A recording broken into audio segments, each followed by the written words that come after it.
지난번 영상에서 지정학적 위기 상황이 확산되고 있다라는 말씀을 드렸는데요. 우크라이나 전쟁은 장기화되고 있고 또 아프리카 여기저기에서 내전이 발생하고 있는 상황이 도래하고 있다는 것. 그리고 중국은 이란과 사우디의 손을 잡으면서 물론 그쪽 지역에 자원을 탐내는 것도 있겠지만은 이란과 사우디가 앙숙이었는데 손을 잡았다라는 그 부분에서 뭔가 이상한 조짐이 보인다는 거죠. 이란의 족쇄가 풀리면서 핵무기 개발의 가속도가 붙는 그런 상황이고요. 아프리카도 위험하고 중동도 위험합니다. 기본적으로 이란이 핵무기를 개발하면 어디를 겨냥하게 됩니까? 바로 이스라엘을 겨냥하게 되죠. 또 이스라엘은 미국의 우방입니다. 미국이 여기저기 참여할 수밖에 없는 상황들이 만들어지고 있어요. 중국 위시한 남중국해는 또 가만히 있습니까? 그렇지 않잖아요. 미국은 우크라이나에도 대리전으로 참여를 했고요. 무기를 지원하면서 또 아프리카 내전이 발생하는 그 지역에서 손을 떼지 못하고 있고 남중국해 분쟁 가운데서도 눈을 떼지 못하고 있습니다. 대만 지역을 위시한 곳곳에 섬 지역에 일본을 자극시켜서 일본으로 하여금 무기 체계를 강화시키는 이런 상황들. 그리고 중동 지역에도 당연히 관심을 가질 수밖에 없죠. 이스라엘이 공격받으면 당연히 미국은 또 이스라엘 우방으로서 그 나라를 지키고자 하는 노력을 계속하게 될 겁니다. 이처럼 지금 지정학적 상황에서 위기감이 계속 생겨나고 있습니다. 지난 시간에 아프리카 내전 상황에 대해서 안내를 드렸는데요. 니제르 주변의 쿠데타, 니제르의 쿠데타, 그리고 말리 지역의 위험 상황들을 잠깐 살펴보도록 하겠습니다. 자, 니제르 쿠데타군이 말리 부르키나파소의 군사 지원을 요청했습니다. 8월 26일 기사인데요. 왜 그랬을까요? 왜 군사 지원을 요청했을까요? 위험을 느끼기 때문이죠. 자기들이 쿠데타를 일으키고 난 다음에 러시아도 두렵고 지금 미국도 두려운 그런 상황입니다. 프랑스 대사에 48시간 내에 니제르를 떠나라고 통보했습니다. 미국, 독일 등 대사에도 철수를 통보했고요. 니제르 쿠데타 이제 군부 인사가 지지자들에게 연설을 하고 있습니다. 말리와 부르키나파소는 니제르와 마찬가지로 과거 프랑스 식민지였던 곳, 그리고 최근 2년간 쿠데타로 군사 정권이 들어섰습니다. 그리고 서아프리카 경제공동체 에코와스는 어떠한 무력 사용도 자국에 대한 전쟁 행위로 간주할 것이라고 니제르 군부 덧붙였죠. 그러니까 에코와스 간섭하지 말라 그런 의미가 되겠죠. 자, 니제르 쿠데타 이 전국 안개 속 서아프리카 긴장이 고조되고 있는 이런 상황인데요. 바줌 대통령을 억류하고 정권을 잡은 니제르 쿠데타 세력에 이제 에코와스, 서아프리카 15개국 연합체가 군사 개입 가능성을 경고를 했습니다. 자, 이 지역은 말이죠. 이 지역은 굉장히 군사적으로, 지정학적으로 중요한 지역이라 할 수 있죠. 니제르 주변의 국가들을 볼까요? 모리타니, 말리, 니제르, 차드, 부르키나파소, 수단. 바로 이 지역을 골든벨트라고 합니다. 황금벨트입니다. 황금벨트. 이 지역에 광물 자원들이 집중되어 있기 때문에 그래서 이 지역을 놓고 서방 세력과 러시아 세력이 가만두지 않는 겁니다. 이 광물 자원들이 너무나 중요하죠. 중국도 마찬가지입니다. 중국도 이 지역에서부터 히토리를 확보하고 있지 않습니까? 그런데 이 지역에서 쿠데타가 일어난 건데 이것은 미국과 프랑스가 전혀 예상하지 못했던 부분이라고 하는데 물론 전혀 예상하지 못했던 부분은 아니라고 봅니다. 어느 정도 예측치 범위 내에 있었겠죠. 지정학적 위치로서 굉장히 중요한 건데 니제르는 서아프리카에서 남으로 나이지리아, 동서로 차드, 말리, 부르키나파소, 북으로 알제리, 리비아 국경을 접하고 있고 자원이 풍부하죠. 우라늄, 금, 석유가 매장되어 있습니다. 세계 4위의 우라늄 생산국이라고 합니다. 그리고 내륙국인데 사하라 횡단 고속도로 그리고 니제르 강, 니제르 항공해랑 이런 북서아프리카를 연결한 인원 물자의 이동 경로 그리고 대테러 작전의 핵심 거점 이렇게 해서 지정학적으로 굉장히 중요한 나라라고 할 수 있습니다. 그리고 이제 수란에서도 지금 내란이 발생했는데요. 이 수단 역시도 금광 등 광물 자원이 굉장히 풍부합니다. 그래서 이 내란을 틈타서 주병력들이 계산기를 두들기고 있다고 하죠. 왜냐하면 이 광물 자원을 누구보다 빨리 확보를 해야 된다는 거죠. 자, 중요한 건 이 내용 한번 보시죠. 푸틴의 요리사로 불리는 예브게니 프리고진의 바그너 용병단을 통해서 러시아가 무기 지원에 나선 지역이 바로 여기 수단입니다. 러시아는 수단을 홍해 연안 항구에 자국 구담의 접근권을 모색하고 있고 바그너 용병단을 통해서 금 채굴권을 얻는 대가로 다갈로 장군 측에 장갑차 등 장비와 훈련을 제공해왔습니다. 자, 여기에 치안을 담당하고 있는 데가 바로 바그너 용병 그룹입니다. 그러면서 금 채굴권을 얻은 거죠. 그러니까 러시아와의 그런 관계가 깊은 나라가 바로 수단이라고 할 수 있습니다. 그러니까 수단에서 내전이 발생한 것은 러시아로서는 그렇게 달갑지 않을 겁니다. 자, 그런데 아시다시피 프리고진이 사망을 했죠. 프리고진이 사망을 했어요. 자, 프리고진이 이런 아프리카 지역에서 치안을 담당하고 또는 광물들 이제 채굴권을 갖는 조건, 러시아가 갖고 있는 그 조건에 프리고진 이 바그너 그룹이 깊게 관련이 되어 있어요. 그런데 프리고진이 죽었단 말이에요. 프리고진은 종전론을 제기했었습니다. 지난 4월 달에 전쟁을 끝내자. 왜 그랬을까요? 자, 프리고진이 종전론을 얘기한 것은 아프리카 지역에서의 그런 쿠데타 움직임을 미리 알았기 때문 아닐까요? 그 지역의 광물 자원을 확보하고 있는 입장에서 계속 우크라이나 전쟁이 장기화돼 버리게 되면 아프리카 지역에서의 그런 이권을 상실할 가능성이 있기 때문에 그것에 대한 염려가 있었을 거예요. 그래서 종전을 제기했고 그러면서 불만이 쌓이다 보니까 러시아로 진격을 했던 건데 그것은 그냥 해프닝으로 끝났습니다. 물론 푸틴을 자극하긴 했지만 푸틴이 프리고진을 죽일 만큼 그 활용도가 떨어졌을까요? 이 프리고진을 대신할 만한 게 있었을까요? 과연 프리고진은 누가 죽였을까요? 참 궁금해집니다.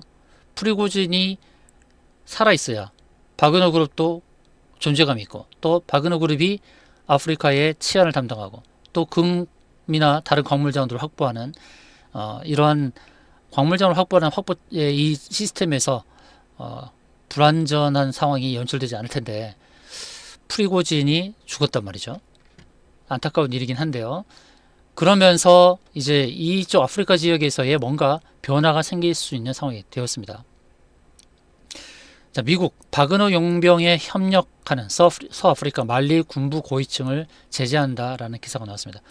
지금 이제 말리가 등장하고 니제르가 등장하고 수단이 등장합니다. 거기가 바로 광물 자원의 핵심 요충지 골든 벨트라고 말씀을 드렸는데요. 바그너 용병에 협력하는 서아프리카 말리 군부 고위층을 제재한다. 이제 말리 군부가 바그너 용병이 협력하는 것들이 눈에 가시였다는 거예요. 자, 여기서 미국이 등장합니다. 제가 프리고진은 누가 죽였을까 이렇게 궁금하게 질문을 드렸는데 글쎄요. 푸틴이었을까요? 미국이었을까요? Was Russia behind the coup in Mali? 자, 말리 군부의 뒷배가 바로 러시아였을까요? 말리 군부의 뒷배가 과연 러시아였을까요? 물론 러시아였을 수도 있죠. 그런 질문을 합니다. 외국 기사인데요. 그런데 말리의 리더, 군 리더가 바로 미국 군대에서 훈련을 받았다는 기사가 워싱턴 포스트에 나옵니다. 말리 군부에 대한 군사 훈련을 누가 했냐는 거예요. 미국이 했습니다. 그리고 Washington is halting some aid to Niger 나죠. Even as it eyes greater support for Burkina Faso's military coup maker. 자, 여기서 보이는 5 멤버, 니제르 5명의 멤버가 바로 미국으로부터 훈련을 받았다라는 기사도 나옵니다.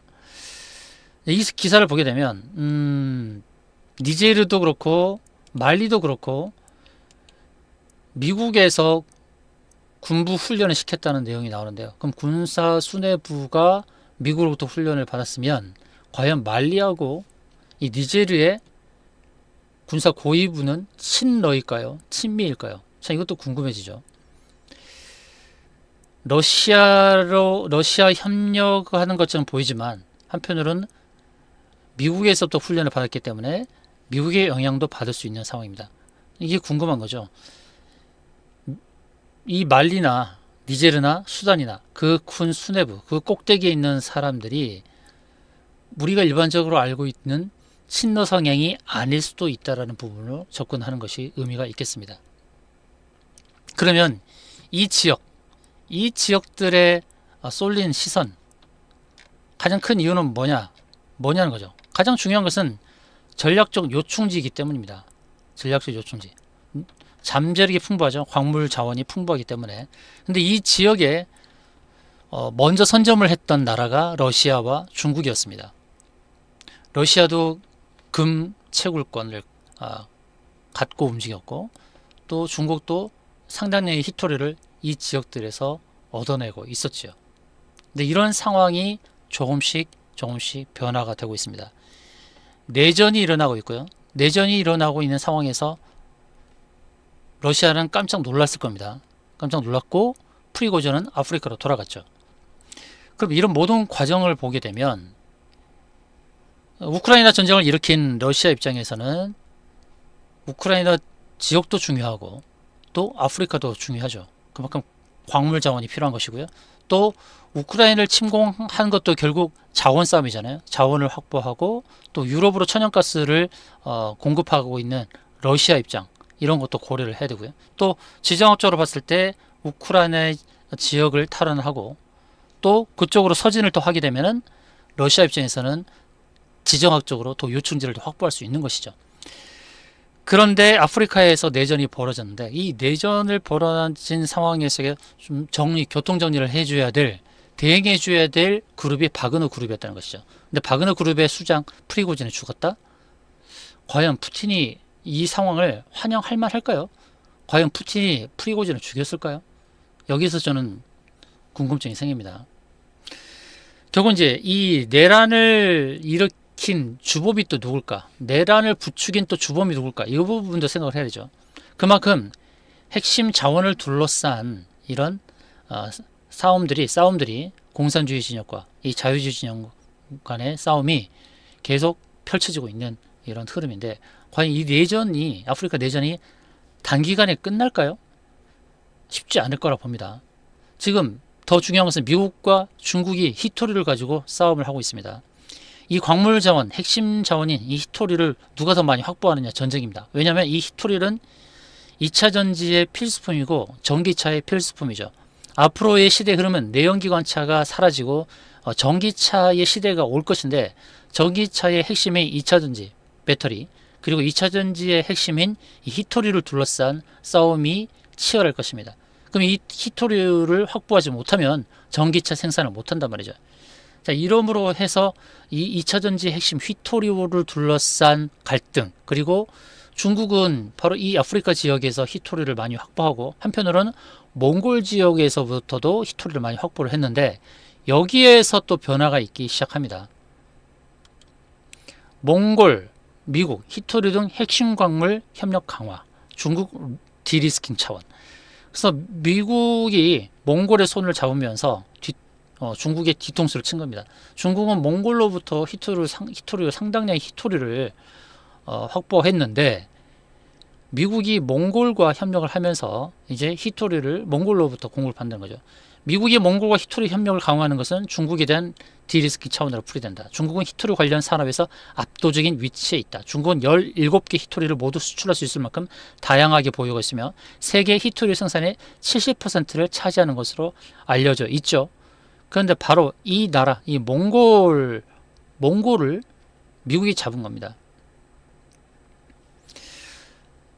어용 에르덴 총리는 미국과 협력에 따른 중국과 관계 악화를 우려했다. 미중 갈등이 격해지면 몽골처럼 중국과 인접한 국가는 어려움을 겪을 수밖에 없다는 생각이 있었다. 어용 에르덴 총리는 신냉전은 과거 냉전과 다르고 훨씬 힘들 것이라며 몽골은 신냉전을 견딜 수 없다고 말했다. 몽골도 어쩔 수 없이 미국의 손을 잡았을 가능성이 높습니다. 이 양강 구도에서 미국과 중국 사이에서 어느 한쪽에 손만 들어줄 수 없었을 겁니다. 자, 중국의 뒤통수를 때린 미국, 몽골로부터 히토류 자원을 확보하고 또 중국 입장에서 몽골이 히토류를 충분히 확보하지 못하게 되면 어떤 일이 벌어질까요? 중국은 세계에서 전기차 생산 1위 국가입니다. 자, 히토류 공급이 원활하지 못하면 전기차 생산에 문제가 생길 것이 분명할 것입니다. 갈수록 중국이 하고자 하는 것에 계속해서 방해를 놓고 있는 미국이죠. 남중국해 영유권 분쟁에 있어서도 미국이 제재를 가하고 또 대만을 흡수하고자 하는 것도 제재를 가하고 1대1로 전략을 펼치고 있는 거기에도 지금 제재를 가하고 있죠. 아프리카 지역에 히토리를 확보하려는 그런 상황에서도 제재가 지금 발생하고 있습니다. 몽골도 마찬가지입니다. 미국의 달러 대항마 과연 나올 가능성이 있을까요? 최근 달러와의 종말에 대한 논의가 나오는 가운데 세계 최대 시장인 중국이나 인도가 달러에 대항하는 대체 통화를 출시할 가능성은 희박하거나 전혀 없다는 주장이 나왔다. 중국과 인도는 새로운 통화를 만드는 것보다 자국 통화를 국제화하는 데 더 관심이 많다. 달러화에 대한 중국의 도전은 누구나 다 알고 있습니다. 근데 중국은 글로벌 통화 관리자의 역할과 책임보다는 금융 문제에 대해 미국을 비난하는 데 만족하는 것 같다. 자, 중국이 달러에 심각한 도전을 가할 수 있는 방법이 있긴 있습니다. 일단은 통화를 자유롭게 교환 가능하게 만들면 되죠. 중국 위안화는 다른 주요국 통화처럼 공항에서 구매할 수 없고 자본 흐름은 고도로 규제된다. 오히려 역외 위안화가 더 자유롭게 거래된다. 위안화가 국제 통화가 되려면 역외 변종 통화는 필요하지 않을 것. 그러니까 자유롭게 교환 가능하게 만들어야 된다. 두 번째로는 중국은 미국 국채와 경쟁하기 위해 깊고 투명한 국채 시장을 만들어야 된다. 국채 관련된 내용이고요. 마지막으로 중국은 외국 기업과 정부가 위안화 표시 채권을 발행하는 것을 더 쉽고 매력적으로 만들어야 한다. 그런데 이게 가능합니까? 가능하지 않다는 것이죠. 그래서 중국의 위안화 자체는 미국 달러에 대해서 위협을 가할 수가 없는 것입니다. 그럼 여기에 진짜 달러 대항마는 뭘까요? 달러를 대항할 수 있는 것은 무엇이겠습니까? 중국이 무엇을 확보를 해야 되겠습니까? 위안화를 가지고 CBDC를 발행한다? 글쎄요. 글로벌 환경에서 미국이 CBDC를 발행하면 달러 CBDC가 더 각광을 받지 위안화 CBDC가 각광을 받겠습니까? 자, 미국 달러 대항마 중국으로부터 또 인도로부터 나올 가능성은 희박하거나 전혀 없죠. 그런데 뭐가 달러의 대항마가 되겠습니까? 기승전 비트코인이죠. 자, 비트코인만큼 달러 대항마가 될 만한 가치가 있는 자산은 없을 것입니다. 결국 또 기승전 비트코인입니다. 자, 지정학적 위기 속에서 더 부각될 수밖에 없는 비트코인 명심하시기 바랍니다. 이상으로 영상 마치겠습니다. 이와 같은 내용들이 마음에 드셨다면 좋아요, 구독 눌러주시면 고맙겠습니다.